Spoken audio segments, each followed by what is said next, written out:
Hello guys, welcome back to the channel. This is 31st of January 2020 and we will be discussing the 20th session of current affairs. So let's get started with the question.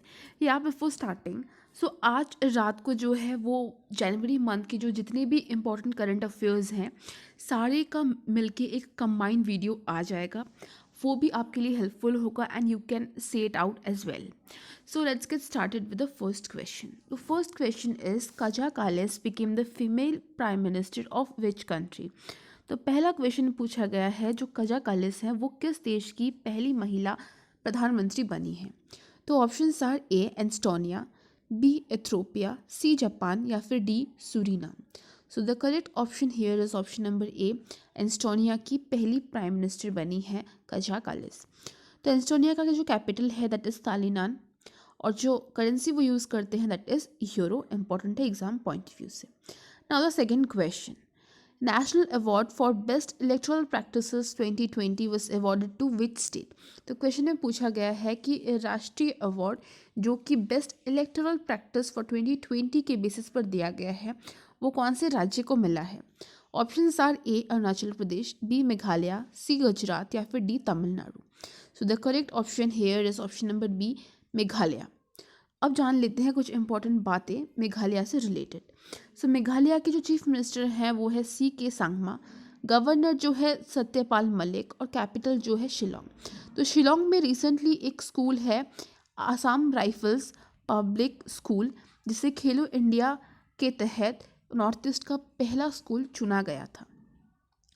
Important है exam point of view से. अब question number 3. Recently, India had signed MOU with which premier institute to check the global energy security sustainability. तो question में पूछा गया है कि recently India ने किस प्रीमियर इंस्टीट्यूट के साथ MOU साइन किया है इंडिया के global energy securities and sustainabilities को चेकआउट करने के लिए. तो options are A JAXA, B IMF, C IEA या फिर D none of them. So the correct option here is option number C IEA के साथ जो है कोलैबोरेशन किया है. अब क्या है IEA ये जान लेते हैं. जो IEA stands for international energy agency जो कि अभी प्रेजेंट टाइम में सस्टेनेबिलिटी के ऊपर बहुत ज़्यादा फोकस कर रही है. इसका हेडक्वार्टर है पेरिस फ्रांस में और इसकी जो मेंबर कंट्रीज़ हैं वो टोटल 30 मेंबर कंट्रीज़ हैं. अब आते हैं क्वेश्चन नंबर 4 की तरफ. The second bench of NCLAT which was launched recently was inaugurated by. तो क्वेश्चन में पूछा गया है कि एनक्लेट का जो सेकंड बेंच है, फर्स्ट बेंच तो न्यू दिल्ली में फॉर्म हुआ था. अब क्वेश्चन में पूछा गया है कि जो सेकंड बेंच है वो किनके द्वारा इनॉग्रेट किया गया. तो options are A Amit Shah, B Narendra Modi, C Piyush Goyal या फिर D Nirmala Sitharaman. So the correct option here is option number D Nirmala Sitharaman के द्वारा जो है इनॉग्रेट किया गया. अब जान लेते हैं what is NCLAT. So NCLAT stands for National Complete Law Appellate Tribunal. So इसके तहत जो इंसॉल्वेंसी और बैंक्रप्सी के जो केसेस हैं वो रिजॉल्व किए जाते हैं. इसका जो फर्स्ट बेंच है वो न्यू दिल्ली में फॉर्म किया. अभी जो रीसेंट बेंच है जो कि निर्मला सीतारमन जी ने इनॉग्रेट किया वो जो है वो चेन्नई में इनॉग्रेट किया और चेन्नई में वो स्टार्ट किया गया है. इंपॉर्टेंट है एग्जाम पॉइंट ऑफ व्यू से. अब आते हैं फिफ्थ क्वेश्चन की तरफ. Jail tourism was recently launched by which state. तो क्वेश्चन में पूछा गया है कि जेल टूरिज्म रिसेंटली किस स्टेट के द्वारा लॉन्च किया गया. तो options are A Maharashtra, B Andhra Pradesh, C Haryana या फिर D Assam. So the correct option here is option number A Maharashtra. तो महाराष्ट्र के पुणे में रिसेंटली जेल टूरिज्म जो है स्टार्ट किया गया. अब महाराष्ट्र के जो प्रेजेंट चीफ मिनिस्टर हैं वो है उद्धव ठाकरे, गवर्नर है भगत सिंह कोश्यारी और ये जो इनिशिएटिव है रिगार्डिंग द जेल टूरिज्म ये यारावदा जेल पुणे में जो है उनकी उस जेल के द्वारा इनिशिएटिव लिया गया. अब आते हैं सिक्स्थ क्वेश्चन की ओर. India had promised fund of dash to support United States peace building. तो क्वेश्चन में पूछा गया है कि यूनाइटेड स्टेट्स के जो पीस बिल्डिंग में इंडिया ने कितने फंड का जो है डोनेशन देने की बात कही है, प्रॉमिस करी है. तो options are A 1,60,000 US dollars, B 1,50,000 US dollars, C 75,000 US dollars या फिर D none of them. So the correct option here is option number B 1,50,000 US dollars. तो let's move forward and know some of the important facts regarding the same. तो जो India के जो representative है United Nation में that is TN. Tirumurti, और जो UN secretary general है दैट इज एंटोनियो गुटेरेस. ये भी इम्पॉर्टेंट है और एग्जाम में काफ़ी बार इससे रिलेटेड क्वेश्चंस आए भी हैं. अब जाते हैं सेवेंथ क्वेश्चन की ओर. Who is the present president of Portugal. तो रिसेंटली पोर्चुगल में इलेक्शन हुआ है, तो अभी नए प्रेसिडेंट चुनकर आए हैं. तो क्वेश्चन में पूछा गया है कि पोर्चुगल के प्रेजेंट प्रेसिडेंट कौन है.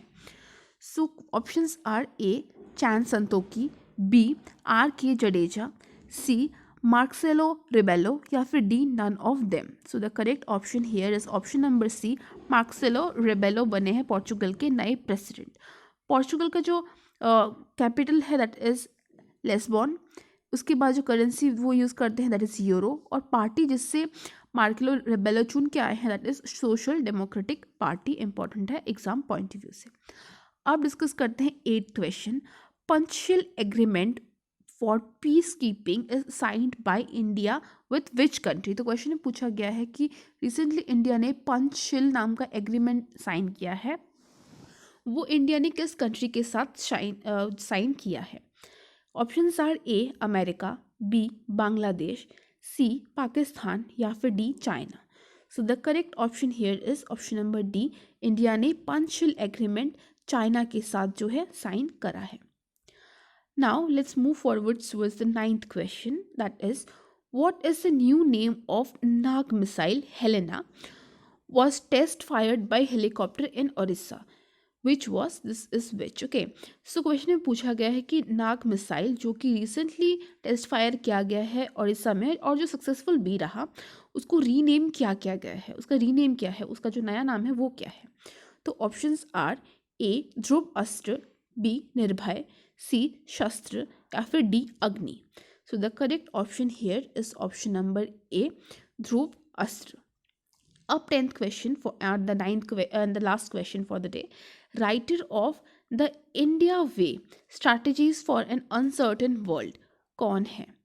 तो क्वेश्चन में पूछा गया है कि जो राइटर है the Indian way strategies for the uncertain world, ये कौन है, इस बुक को किन्होंने लिखा है. तो options are A R K Reddy, B S Jaishankar, C Arijit Patel या फिर D Narendra Modi. So the correct option here is option number B S Jaishankar ji ने ये बुक लिखी है the India way strategies for an uncertain world. Important है exam point of view. So कुछ और important books हैं और इसके बाद मैं इम्पॉर्टेंट बुक्स एंड ऑथर्स के भी वीडियोस डाल दूंगी. जो इम्पॉर्टेंट है सिर्फ उसी को हम पढ़ेंगे और उसका भी एक शॉर्ट वीडियो में डाल दूंगी. तो आज ख़त्म हो गए आज के इम्पॉर्टेंट 10 क्वेश्चंस. अब हम आज लास्ट है जनवरी मंथ का, सो आज हम सारे इम्पॉर्टेंट डेज़ जो है एक बार रिवाइज कर लेते हैं. एंड आई होप अगर आपने स्टार्टिंग से फॉलो करा होगा तो आपको इम्पॉर्टेंट सारे डेज़ याद हो गए होंगे. तो 1 जनवरी को मनाते हैं हम DRDO डे, 4 जनवरी को मनाते हैं हम ब्रेल डे, 6 जनवरी को मनाते हैं हम महाराष्ट्र पत्रकार दिवस, 9 जनवरी को मनाते हैं हम नेशनल NRI डे, 10 जनवरी को मनाते हैं हम वर्ल्ड हिंदी डे, और 14th ऑफ सितंबर जो है उसको हम मनाते हैं नेशनल हिंदी डे मनाते हैं. तो 10th जनवरी को वर्ल्ड हिंदी डे मनाते हैं और 14th सितंबर को नेशनल हिंदी डे मनाते हैं. और 12th जनवरी को नेशनल यूथ डे मनाते हैं. 15th जनवरी को इंडियन आर्मी डे मनाते हैं. 23rd जनवरी को हम सुभाष चंद्र बोस डे मनाते हैं. और फ्रॉम 2021 मतलब इस साल से ये दिवस हम पराक्रम दिवस के रूप में मनाएंगे. और 25 को हम मनाते हैं नेशनल वोटर्स डे. 26 को मनाते हैं हम रिपब्लिक डे, और इस साल रिपब्लिक डे में कोई भी फॉरेन चीफ गेस्ट नहीं थे. और 28 जनवरी को मनाते हैं हम डेटा प्रोटेक्शन डे. और 30 जनवरी को मनाते हैं हम मटायर्स डे, जो कि हमने यस्टरडे मतलब बीते हुए कल को मनाया ऑन द डिमाइज की उस दिन मोहनदास करमचंद गांधी, जो कि हमारे फादर ऑफ द नेशन है, उनका असैसिनेशन हुआ था. I hope the content was of worth for you. If it was, do not forget to hit the like button and to subscribe to our channel to stay connected with such informative videos. Till then, Jai Hind, bye bye. We will be back with next session of current affairs tomorrow. Jai Hind.